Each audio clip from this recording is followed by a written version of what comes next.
Доброго времени суток всем смотрящим. Спасибо, что заглядываете к нам на огонек. Прошлое наше видео, где я выступил обзорщиком, бомбануло знатно. Гневные комментарии добрались даже до репостов записи ВКонтакте. Не то что на Ютубе. К слову, это даже подогрело мой интерес снять еще пару роликов на тематику Fallout 3, а в частности обзоров на моды.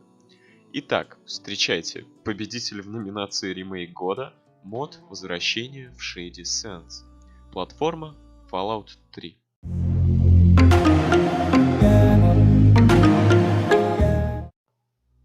Итак, квест начинается, как и обычно все квесты, с радиосигнала на наш пик-бой. Ловим частоту, выдвигаемся по маркеру. У ворот нас встречает старикан, который станет нашим лучшим другом на ближайшие пару часов, ибо 2 из 3 линеек квестов выдает именно он. Стоит сразу отметить, что даже начальный диалог с этим персонажем пропитан очень приятными сердцу отсылками и пасхалками, но при условии, если вы играли в первую часть Fallout, разумеется. В общем, дальше следует классический воссозданный квест с убийством врат Скорпионов, но при этом очень интересно интегрированный в реалии столичной пустоши. У меня нет претензий к данной реинкарнации, хотя есть пара замечаний, но к ним мы еще вернемся. Для меня квест ликвидации рад Скорпионов и их королевы оказался как два пальца.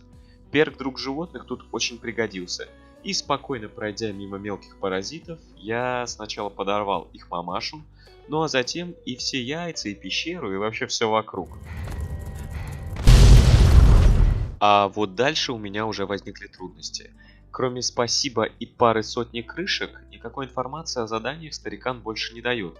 Бегать пришлось как Форесту Гампу. И, кстати, именно этот момент отнял у меня очень много времени. Пока я дошел до разговора с нужным персонажем, я выслушал все проблемы этого городка. Правда, их оказалось не так уж и много. Как и персонажей с историей. Разве что Гуль запомнился, да, и Безумный Макс, да-да, тот самый с собакой и обрезом. Очень крутая отсылка, хочу заметить. В итоге, оказалось, что следующая цепочка квестов начинается у караванщика, который постоянно спит со своим механиком. Это странно. Собственно, мод очень сильно пропитан контентом 18+, а скриптовой сценки, где моего персонажа девушку хотели изнасиловать в задницу, я вообще молчу. К сожалению, соблазнить барменшу и получить личный дом в этом месте мне так и не удалось, так как скрипт, который отвечает за квестовый диалог с ней, не хотел срабатывать из-за того, что я играю за женщину. Ну и общались со мной все по-разному. Кто-то называл мальцом, кто-то милочкой, как будто у всех жителей деревни неожиданно возникли сложности с определением моего пола. И слава богу, на этом баги почти закончились. Возвращаясь к квесту, который дает караванщик, он довольно забавный. Вкратце я его обрисую. Кто-то нападает на караваны, предполагается, что коготь смерти. Выдвигаемся на место нападения, и тут опять забавная отсылка, но уже к Fallout 2 в виде говорящего когтя смерти. С ним разрешение конфликта происходит очень забавно, не буду спойлерить. Далее зачищаем пещеру, возвращаемся, потом зачищаем супермутантов. Вот этот момент действительно вызвал трудности, но куча лута в качестве вознаграждения стоили этих усилий. Возвращаемся и получаем награду. Ну, а дальше придется потусить на пустоши пару дней, чтобы сработал триггер на финальный квест. Возвращаемся в Shady Sands и выясняем, что дочку старика похитили ханы. Ага, те самые наркоманы-недорейдеры из первой части, не путать с ханами из Нью-Вегаса. И вот этот квест действительно является крутой кульминацией данного мода. Здесь есть все. Переодевание, вариативность, юмор и пошлость. Правда, опять же я словил баг, когда мне не хотели открывать дверь. Ну да ладно, вылечил с перезагрузкой. Не стану спойлерить мод еще больше, а просто перейду к плюсам и минусам, а они здесь, к счастью или сожалению, идентичны. Озвучка. Хорошо, что она вообще есть. Приятно, когда персонажи не молчат во время квестов. Но вот качество, оно совсем хромает. Местами даже режет слух. Левел дизайн. Все очень гармонично и вписывается в реалии столичной пустоши.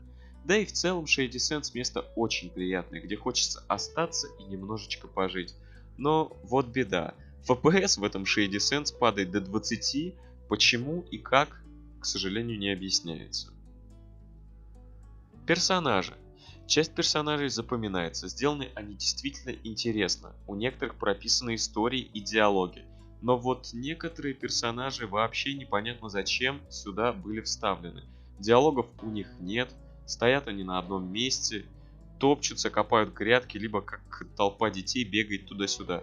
К чему, почему, зачем, авторам тоже это не объясняет. Оружие и броня. Тут опять все спорно. Броня и оружие присутствуют, но вот вопрос в лорности данных вещей поднять стоит. Если вы любитель пестрых боевых нарядов и интересных, но не вписывающихся в атмосферу игры пушек, то вам это определенно понравится. А что же можно сказать в итоге? Если быть откровенным, то мод мне больше понравился, чем не понравился. Хорошая локация, присутствуют интересные персонажи, квесты работают, хоть и с маленькими трудностями. А главное, это юмор. Он здесь действительно смешной. Какую оценку хотелось бы поставить данному продукту? Всего лишь 3 Рикороса из 10. Абсолютно играбельное дополнение со своей приятной атмосферой. А на этом, наверное, стоит заканчивать, но прошу еще минутку вашего внимания. Дорогие наши зрители, пожалуйста, не забывайте ставить лайки под этим видео, если оно вам понравилось, а также жмякать на колокольчик. Ну, если вам интересно быть в курсе того, что будет твориться на канале в ближайшее время, то вступайте в нашу группу ВКонтакте. Ссылки будут в описании. Там бывает интересно. А с вами был Ник Макелов. Всем спасибо и всем пока.